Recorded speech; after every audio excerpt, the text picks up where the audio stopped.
पत्थलगांव से एक बड़ी खबर आ रही है, जहां तपकरा क्षेत्र पर 2 गांव में हाथियों का उत्पात, बेलबांधा और घौरा सांड में घरों को किया है क्षतिग्रस्त। धान फसल को भी नुकसान पहुंचाया है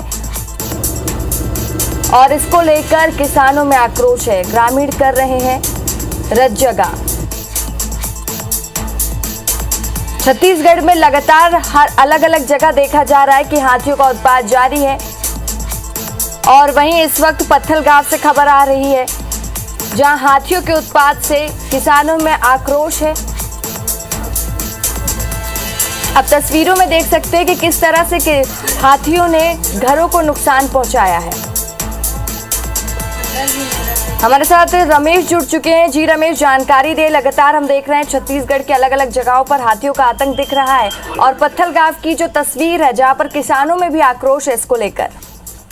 जी बिल्कुल सही है। इन दिनों जशपुर वन मंडल में हाथियों की मौजूदगी किसानों के लिए परेशानी का सबब बन के रह गई है और सबसे बड़ी बात यह है कि अभी अल्प वर्षा के समय में किसानों ने बहुत मुश्किल से अपनी धान की फसल लगाई है और इस फसल को आए दिन हाथियों का दल आके रौंद के चले जा रहा है। इसके साथ साथ में हाथियों का दल वापस जंगल में लौटते समय इन गरीबों के घरों को क्षतिग्रस्त कर दे रहा है, जिससे इनको दोहरा नुकसान उठाना पड़ रहा है।